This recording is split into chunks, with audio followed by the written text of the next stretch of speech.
과 권세 있는 사람들에게 복종하고 순종하게 하며 모든 선한 일을 할 준비를 하게 하고 남을 헛뜯거나 다투지 않고 모든 사람에 대해 너그러움과 진정한 온유를 나타내게 하여라. 우리도 전에는 어리석었고 순종하지 않았으며 속임을 당했으며 온갖 정욕과 쾌락의 종노릇했으며 악독과 질투 속에 살았으며 가증스러웠으며 서로 미워했다. 그러나 우리 구주 하나님의 자비와 사랑이 나타났을 때 그분이 우리를 구원하셨다. 이는 우리의 의로운 행위 때문이 아니라 오직 그분의 자비 때문이다. 그분은 거듭나게 씻어주시고 성령의 새롭게 하심으로 인해 구원하셨다. 우리 구주 예수 그리스도로 인해 그분이 우리에게 성령을 풍성하게 부어주셨는데 이는 우리가 그분의 은혜로 의롭게 돼 영생의 소망을 따라 상속자들이 되게 하려는 것이다. 이것은 믿을 만한 말씀이다. 나는 그대가 이런 것에 대해 확신을 갖고 말하기를 바란다. 이는 하나님을 믿는 사람들이 오직 선한 일에 힘쓰게 하기 위한 것이다. 선한 일은 아름다우며 사람들에게 유익하다. 그대는 어리석은 논쟁과 족보 이야기와 분쟁과 율법에 대한 언쟁을 피하여라. 이런 것은 무익하고 헛될 뿐이다. 이단에 속한 사람은 한두 번 경고한 후에 멀리하여라. 그런 사람은 그대도 알다시피 타락하고 죄를 지어 스스로 양심의 가책을 받는다. 내가 아데마다 두기고를 그대에게 보내면 그때 그대는 곧바로 니고볼리에 있는 내게로 와라. 내가 거기서 겨울을 나기로 작정했다. 그대는 율법사 세나와 아볼로를 빨리 먼저 보내어라. 이는 그들에게 아무것도 부족함이 없게 하려는 것이다. 또 우리에게 속한 사람들도 절실히 필요한 것을 마련하기 위해 그리고 열매 없는 사람들이 되지 않기 위해 선한 일에 몰두하기를 배워야 한다. 마지막 함께 읽겠습니다. 나와 함께 있는 모든 사람들이 그대에게 안부를 전한다.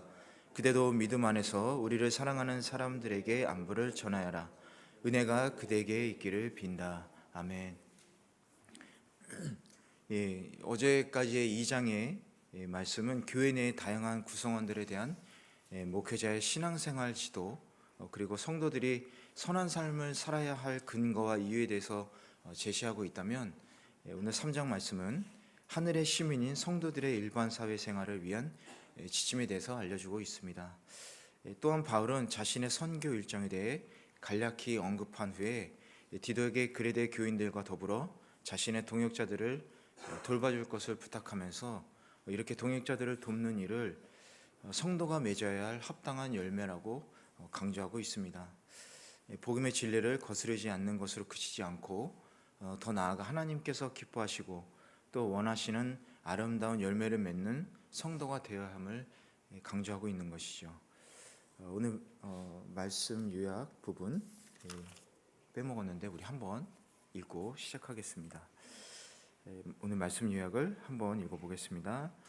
불순종하는 자였던 우리를 하나님이 그분의 자리로 구원하셨습니다. 그리스도로 말미암아 성령을 주신 것은 우리가 은혜로 의롭다 하심을 얻어 상속자 되게 하려 하심입니다. 바울은 어리석은 논쟁과 율법에 대한 언쟁은 무익하니 피하라고 권하며 끝으로 동역자들의 인사를 전합니다.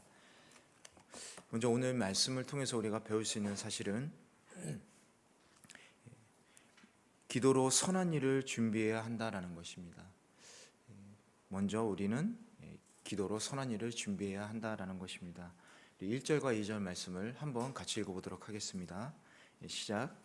그대는 그들을 일깨워서 다스리는 사람들과 권세 있는 사람들에게 복종하고 순종하게 하며 모든 선한 일을 할 준비를 하게 하고 남을 헐뜯거나 다투지 않고 모든 사람에 대해 너그러움과 진정한 온유를 나타내게 하여라.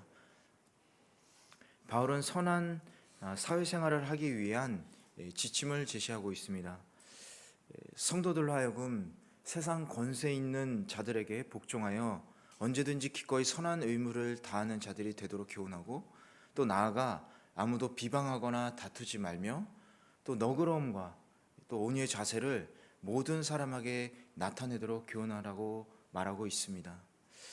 바울은 에베소에서 디모데에게 가르치던 것처럼 디도에게도 그레데인들을 하여금 국가에 순종하도록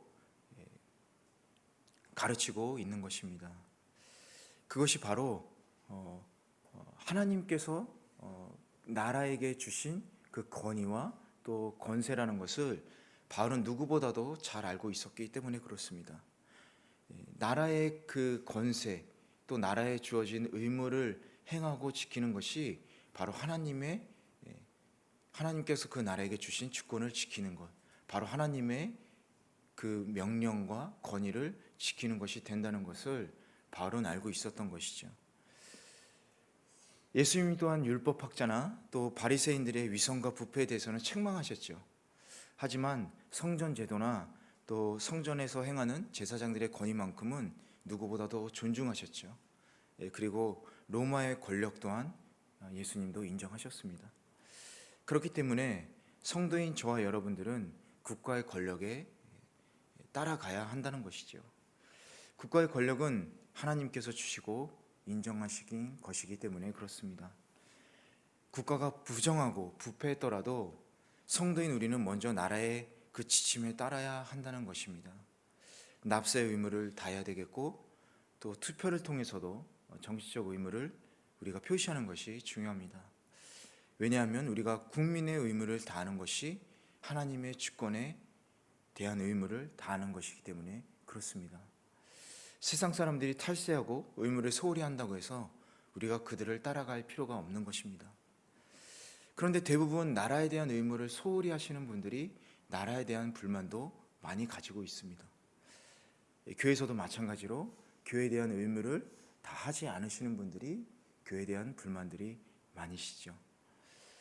우리가 오늘 생각해야 될 것들, 생각해 봐야 될 것은 성도인 우리가 우리의 의무를 다하고 있냐 하는 것입니다.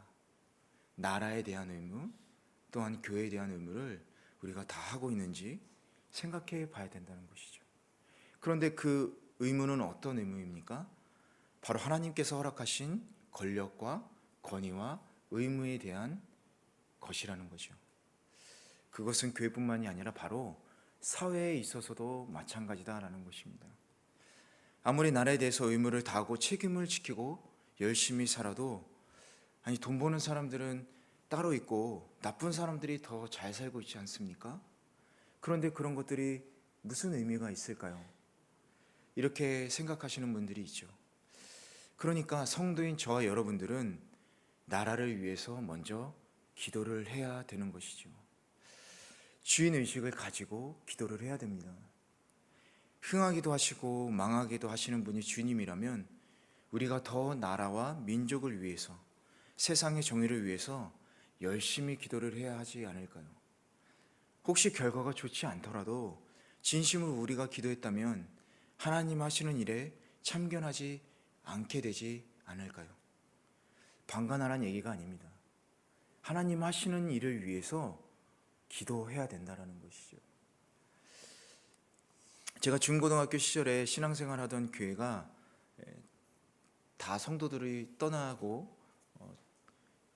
어떻게 보면 쉽게 얘기하면 잘못돼서 망한 교회가 되었습니다. 성도가 다 떠났어요. 이유는 담당 목사님이 교회 그 헌금과 모든 교회 소속된 재산을 자기 명의로 몰래 다 돌린 거죠.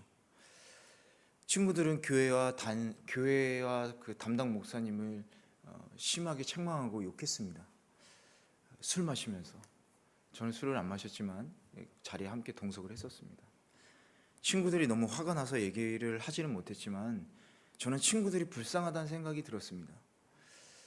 너희가 담임 목사님을 위해서 기도를 한 적이 있었냐? 그 친구들은 담당 목사님을 위해서 기도한 적도 없었고요. 그렇다고 교회에 대한 의무와 책임을 다하지 않았습니다. 그런데 교회가 목사님을 위해서 잘못되니까 목사님 욕을 하기 시작했던 것이죠. 씁쓸했습니다. 마찬가지로 우리가 나라를 위해서 기도를 하고 있는가 생각해 볼 필요가 있습니다.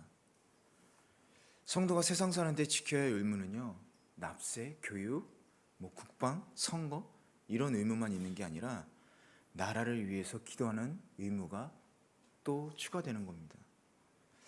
만약 성도인 우리가 먼저 기도하고 나라에 순종하지 않는다면 믿지 않는 사람들은 더 하지 않을까 생각해 봅니다. 더 나아가서 그들이 우리들을 보고 무엇을 배울 수 있을까 생각을 해보게 됩니다. 바울이 항상 교회의 성도들에게 강조하고 리더들에게도 마찬가지죠. 제일 먼저 강조했던 것이 무엇입니까? 공동체 생활하는 데 있어서 항상 무엇이 덕이 되는가를 생각해서 행동하라고 얘기했었죠. 우리가 나라에서 이 세상 속에서 생활하는 데 있어서도 우리가 덕이 되는 것들을 먼저 보여주지 않는다면 이 세상 사람들에게도 그것이 분명히 올바른 행동으로 보여지지 않을 것은 당연한 사실이라고 생각됩니다. 3절 말씀에 써있듯이 우리 모두는 다 죄인이죠. 남을 헐뜯고 다투는 사람들 모두 하나님 보시기에 죄인이고요. 그러나 우리가 먼저 기도하면서 주님께서 맡기고 선한 도움을 우리가 하나님께 청할 때 우리 안에 너그러움과 진정한 온유함이 나타날 줄로 믿습니다. 이제 나라와 교회와 이웃에 대해서 헐뜯거나 다투지 마시고 우리가 먼저 기도하심으로 전지전능하시고 또 선하신 하나님의 도움을 청하고 너그러움과 온유함으로 이 세상에서 살아가시기를 바랍니다. 그럴 때 진정한 평안이 주어질 줄로 믿습니다. 여러분은 어떤 마음가짐으로 선한 일을 준비하고 계십니까? 먼저 기도함으로 하나님께 주권을 맡기고 또 사람들과 세상 권세에서 순응하며 살아갈 때 우리는 선한 일을 준비하게 될 줄로 믿습니다. 기도로 선한 일을 준비하시는 성도들 되시기를 바랍니다. 우리 3절에서 8절 말씀 한번 읽어보겠습니다. 시작. 순종하지 않았으며 속임을 당했으며 온갖 정욕과 쾌락의 종로를 댔으며 악독과 질투 속에 살았으며 가증스러웠으며 하나님의 자비와 사랑이 나타났을 때 그분이 우리를 구원하셨다. 이는 우리의 의로운 행위 때문이 아니라 오직 그분의 자비 때문이다. 그분은 거듭나게 씻어주시고 성령이 새롭게 하심으로 인해 구원하셨다. 우리 구주 예수 그리스도로 인해 그분이 우리에게 성령을 풍성하게 부으셨는데 이는 우리가 그분의 은혜로 의롭게 돼 영생의 소망을 따라 상속자들이 되게 하려는 것이다. 이것은 믿을 만한 말씀이다. 나는 그대가 이런 것에 대해 확신을 갖고 말하기를 바란다. 이는 하나님을 믿는 사람들이 오직 선한 일에 힘쓰게 하기 위한 것이다. 선한 일은 아름다우며 사람들에게 유익하다. 우리가 두 번째 배울 수 있는 것은 죄인된 옛사람을 버리는 방법은 주님을 사랑하는 방법밖에 없다라는 것입니다. 우리가 예수님을 알기 전에는 어리석은 죄인들이었습니다. 그러나 하나님의 자비와 사랑이신 예수님께서 이 땅에 오셔서 우리를 구원하여 주셨죠. 오로지 주님의 사랑의 피로 우리의 죄가 용서를 받아 구원을 받게 되었습니다. 그런데 왜 우리는 또 죄를 범하고 세상의 쾌락과 정욕의 지배를 받을까요? 그것은 진정한 구원에 우리가 이르지 못했기 때문에 그렇습니다. 우리의 영은 구원을 받았지만 우리의 죄된 육신에 우리는 갇혀있기 때문에 그렇죠. 그래서 바울은 진정한 구원이란 언젠가 우리의 육이 죽어서 새로운 몸을 하나님께서 주시는 때라고 고린도전서 15장에서 얘기를 했었죠. 그런데 예수님께서 모든 인류의 죄를 용서하시고 부활하심으로 사망과 사단의 권세로부터 우리는 승리하셨기 때문에 우리는 이길 수 있지 않습니까? 그런데도 아직 사단의 세력은 남아있고 우리들 또한 육의 공격을 받고 있는 것은 왜 그럴까요? 그러나 이런 일은요, 마치 전쟁에서 패한 잔당이 계속해서 공격하는 것과 같습니다. 그들에게 영향을 받는 것은 사실이지만 실제 그들에게는 아무 힘이 없다라는 것이죠. 그들은 전쟁에서 패했습니다. 그런데 나라의 마을에서 이렇게 게릴라처럼 조금씩 공격을 하면서 영향을 주고 있다는 거죠. 주님으로 인해서 우리가 죄에서 해방되었고 자유로워졌다는 것은 이제 더 이상 죄 짓지 않고 살 수 있는 자유가 주어졌다는 거예요. 전에는 제가 시키는 대로 다 해서 죄 지었지만 이제 그것을 뿌리칠 수 있게 된 겁니다. 근데 왜 힘들죠?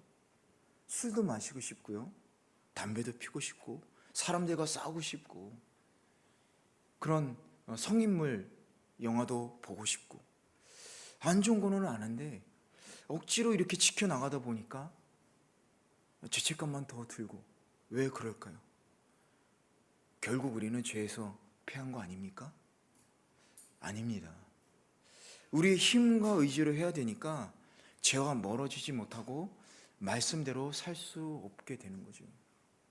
우리 안에 있는 주님의 사랑을 기억해야지만 모든 세상에 타락한 것과 죄된 것으로부터 우리가 자유롭게 될 수 있는 겁니다. 사랑하는 사람을 위해서 무엇이든지 하듯이 예수님을 우리가 사랑할 때 우리는 죄에서 자유로워질 수 있는 겁니다.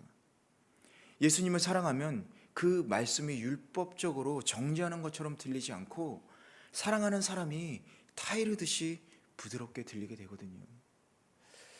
예수님의 사랑으로 우리는 죄에서 벗어날 수 있었지만 죄는 다시 우리를 가두려고 악착같이 달려듭니다.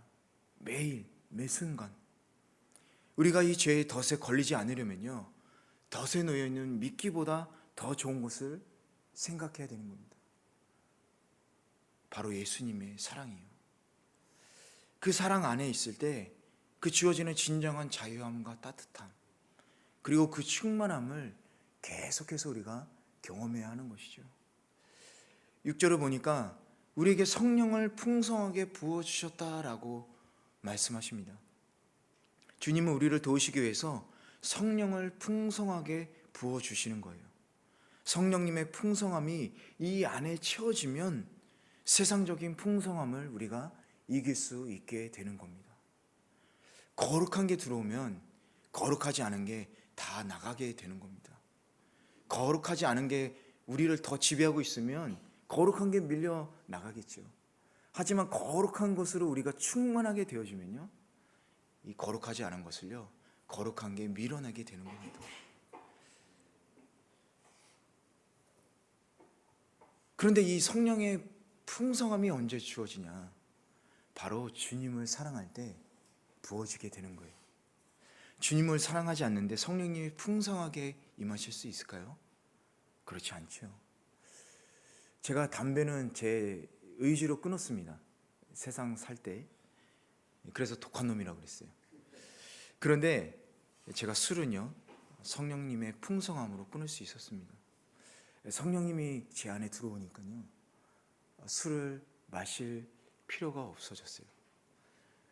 즐거워지려고, 술 마시고 즐거우려고 술을 마셨는데 성령님이 들어오시니까 즐거우니까 술을 마실 필요가 없었습니다. 저는 술을 마시고 담배를 피고 그게 좋고 나쁘고를 얘기하지는 않습니다. 하지만 진정으로 우리 안에 거룩한 것을 우리가 추구하고 그 안에 거룩한 것이 들어온다면 그런 것들이 필요 없게 되는 것은 사실이죠. 주님을 알게 되고요, 주님께서 나를 너무나도 사랑하신다는 것을 알게 되고 또 그 사랑으로 인해서 나도 주님을 사랑하게 되니까 감사하고 이 안에서 사랑이 충만하게 되어지고, 그렇게 되니까 세상에 죄된 것들을 자동으로 멀리하게 되는 거죠. 제가 그 죄된 것들이나 유혹들을 끊거나 뿌리친 게 아니라요, 끊어지게 해주신 겁니다. 그것들이 없어도 살게 되는 거죠. 예수님을 알기 전에는 그것들이 없으면 살 수가 없었는데 예수님을 알고 사랑으로 채워지니까 이제는 그것들이 없어도 살게 되는 거죠. 여러분은 여러분의 예수님의 사랑을 알고 계시나요? 여러분은 예수님을 사랑하십니까?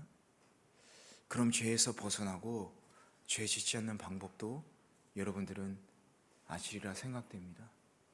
그 방법이란 세상의 어느 것보다도 바로 주님을 더 사랑해야 한다라는 것이죠.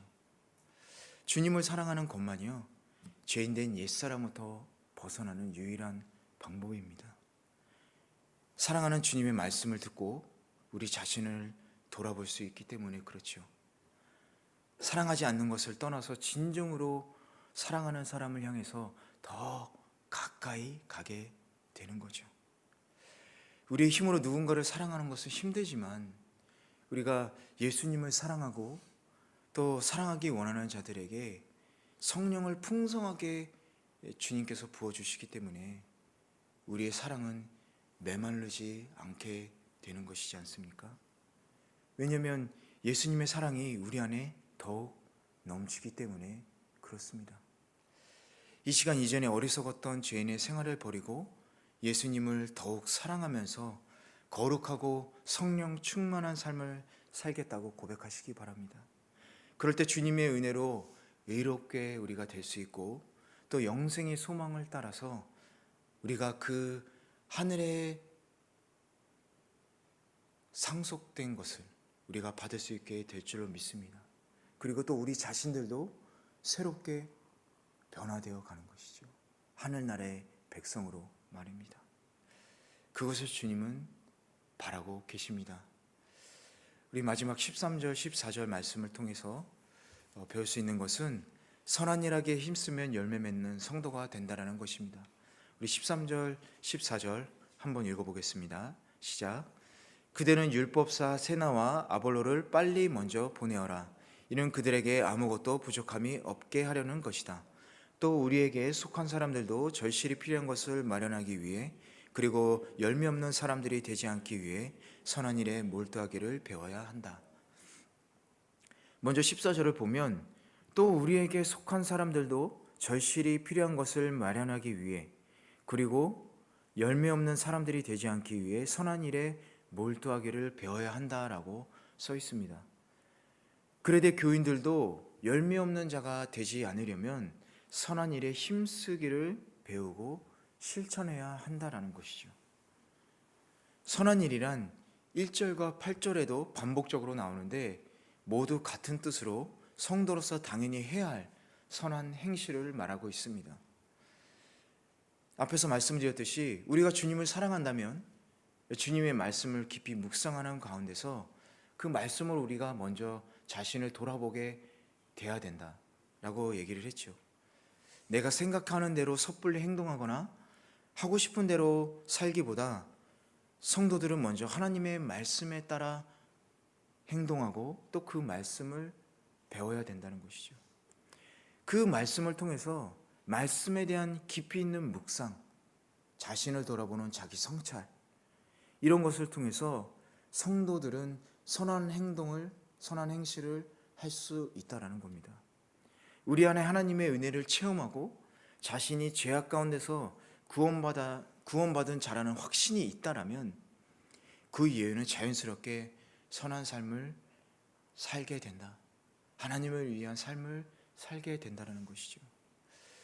그런데 이것은요, 구원을 위한 목적이 아니라 구원받은 자로서의 마땅한 삶의 결과라는 것이 되는 겁니다. 왜냐하면 하나님의 사랑이 지배되어 있기 때문에 그렇습니다. 세상을 향한 하나님의 선하신 뜻은요, 이 세상 사람들에게 성도인 저와 여러분이 하나님을 대신해서 그리스도의 사랑을 보여주고 또 실천하면서 살게 되는 것, 또 저희들을 통해서 이 세상 사람들이 구원받게 되는 것, 그 하나님의 사랑을 보여주는 것을 말합니다.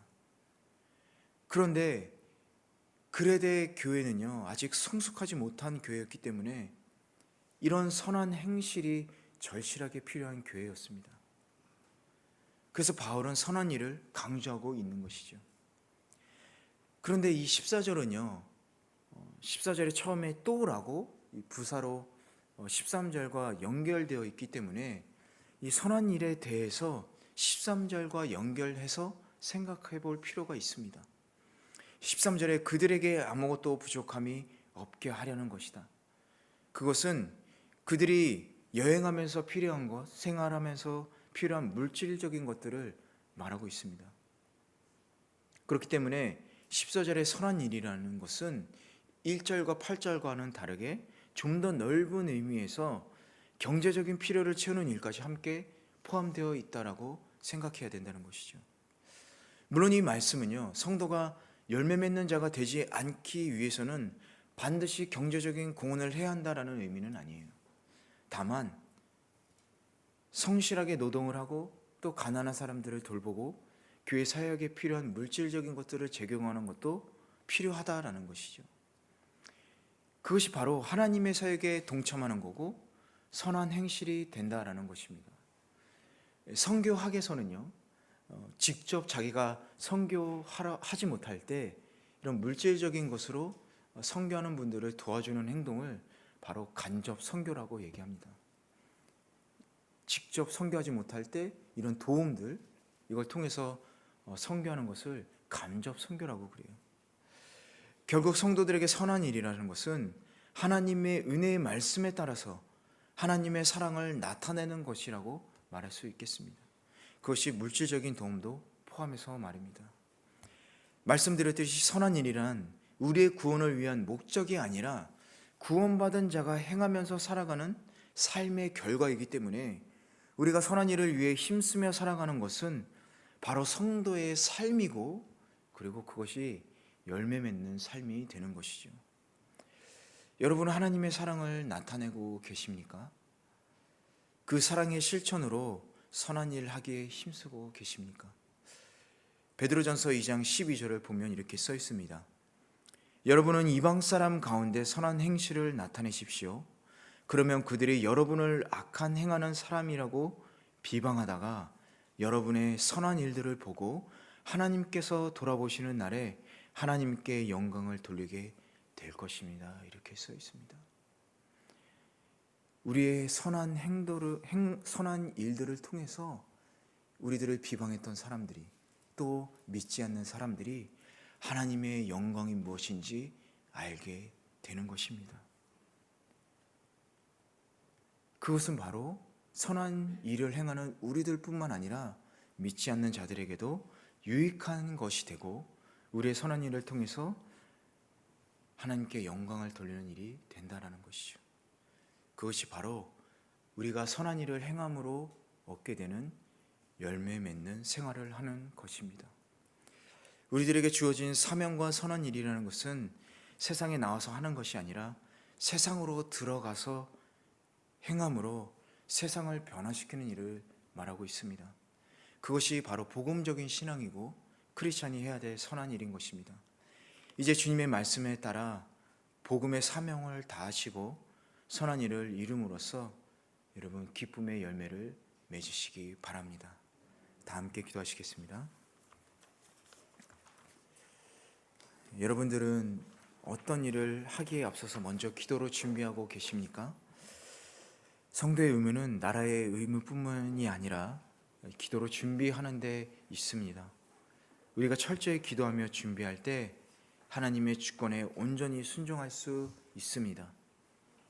또한 기도뿐만 아니라 주님에 대한 사랑을 기억하면서 또 주님을 사랑하기에 우리가 힘쓰고 있습니까?